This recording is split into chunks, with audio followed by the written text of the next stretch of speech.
Okay lang kung mag-angkon mo nga si Kristo ang inyong founder sa inyong simbahang Romano Katoliko kung ang inyong mga pagtulunan kang Kristo. Sa pagano man nga Romano ng inyong mga pagtulunan, dili man kang Kristo. Mateo 7:21 ug 22. Nganong wala makaila ang Ginoo kaninyo tungod sa inyong mga binuhatan nga daotan? Tarungan ng inyong mga binuhatan. Pag kinabuhi mo nga matarong og balaan, tumana ninyo ang mga pagtulunan sa atong Ginoong Hesukristo. Ba mailhan mo sa atong Ginoo? Kini nga itong mga higalang mga sulpot ba, ilabi na ni si Mr.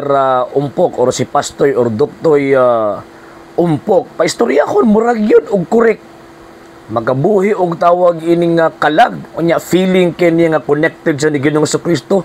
Toy, sulpot mo toy. Musugot mog sa dili nga kanang inyong pondok ipasakupan ug ikaw mismo sulpot ra mo. Buti pasabot, wa mo'y koneksyon sa Ginoong Hesukristo. So nasi mga pipila ka mga punto nga gilabay din sa tuwa. Number 1, kita mga Katoliko daw kuno nag-angkon nga ang Iglesia Katolika Apostolika Romana gitukod ni Kristo. Actually normal naman nga mag-claim ang simbahang Katoliko sa hinungdan nga naa na magud mo nga mga squatters pagtuo. Di ba? Kung wala pa mo, di na i-reclaim sa simbahang Katolika. Sa hinungdan nga, wala pa man mo. Wala man mo nagsamok-samok. Pero karon kay nagsamok-samok man mo nang gi-reclaim simbahang Katolika. And at the same time, pag mo claim ang simbahang Katoliko, naagyod na'y titulo. Dili pareha sa inyo nga puro lang yawit ba? Puro lang bakba niya pagkahuman walay gitawag og ebidensya.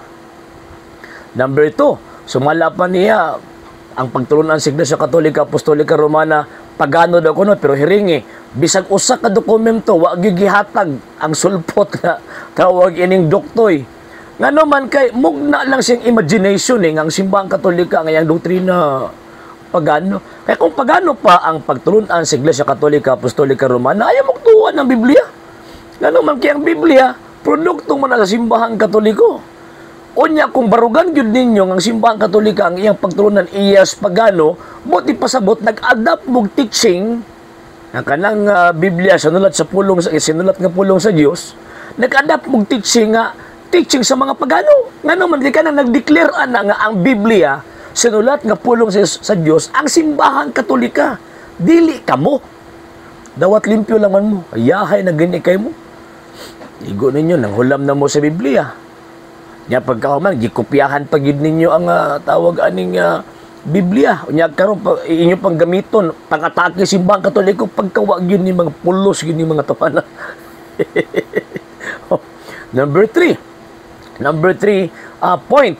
Ingon niya primero ang simbahang Katoliko nag-angkon atuan ang gitubag. Ikaduha iya daw kunos pagano. Ikatulo ang tawag ining simbahang Katoliko sumala pa niya ingon pa niya nga ipakita daw ang tawag ining maayong binuhatan kay mga daotan ng binuhatan ang mga gitaw og Katoliko. Mura po kinsang tarungan ng ulti. Katolikong inyohang i-compare ang Katoliko og ang kining sulpot parehas ni Mr. Umpok o kining iyang mga kaubanan di ra mo katunga sa pagkamaayo sa gitawag og mga Katoliko.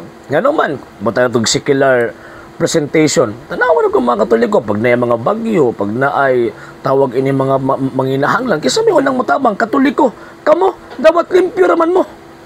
Oh, niya pagkaman tanawa ras kamang gihatag mo sa mga Katoliko pag magwali-wali mo kalsada. Gunit-gunit mo anang sibot. Kasi may pangayuan ninyo, Katoliko. Ka-generous sa mga Katoliko, kamaayo sa mga Katoliko.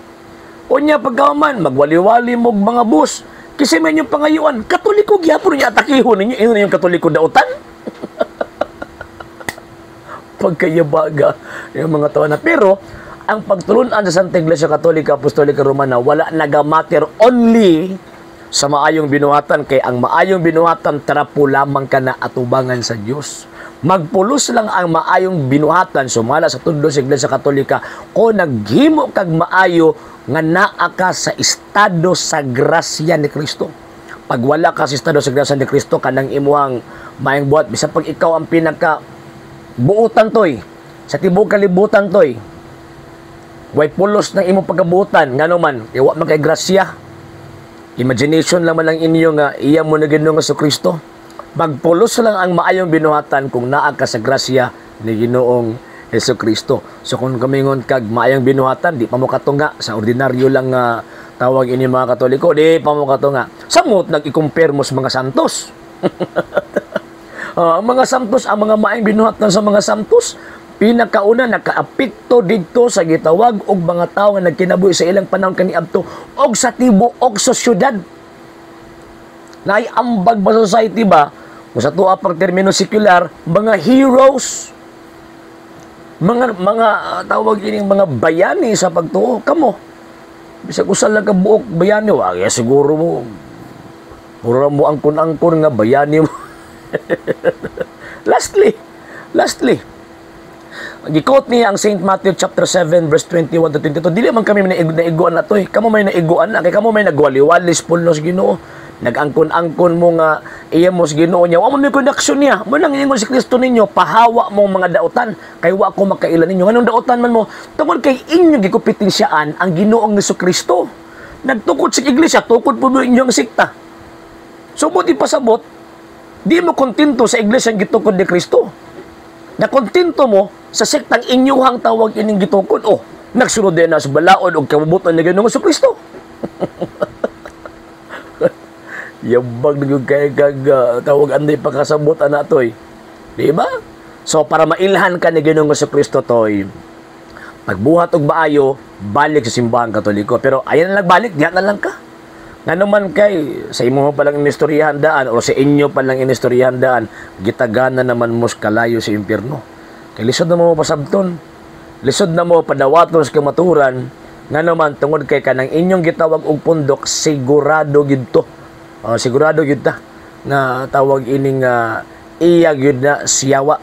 Ay iya man na siyawa mo nang inyong gipanulti, kanang inyong gibuhat ko nga mga maayo, nagkatawang demonyo anak kay inyong gikontra ang Ginoong Jesucristo. O sumala pa ni Kristo, wa siya makaila ninyo. Okay?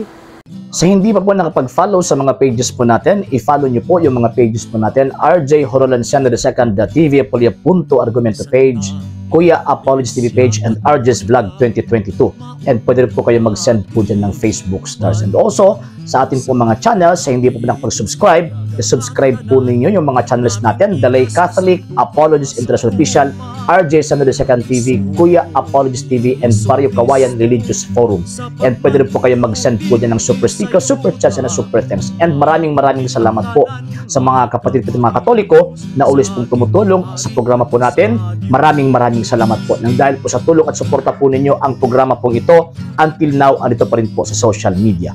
And until now din po, nangangailangan pa rin po tayo sa tulong at suporta po ninyo dahil wala po kami magagawa rito mga sir, mga ma'am, kung wala po yung tulong at suporta po ninyo. Sa gusto pong tumulong, sa gusto pong sumuporta, pwede po ninyong ipadala ang tulong at suporta po ninyo sa pamamagitan po ng ating mga account numbers dyan po sa ating pong screen. And pwede nyo po kaming i-message sa ating pong page kung via remittance po yung papadala po ninyo. Maraming salamat po in advance.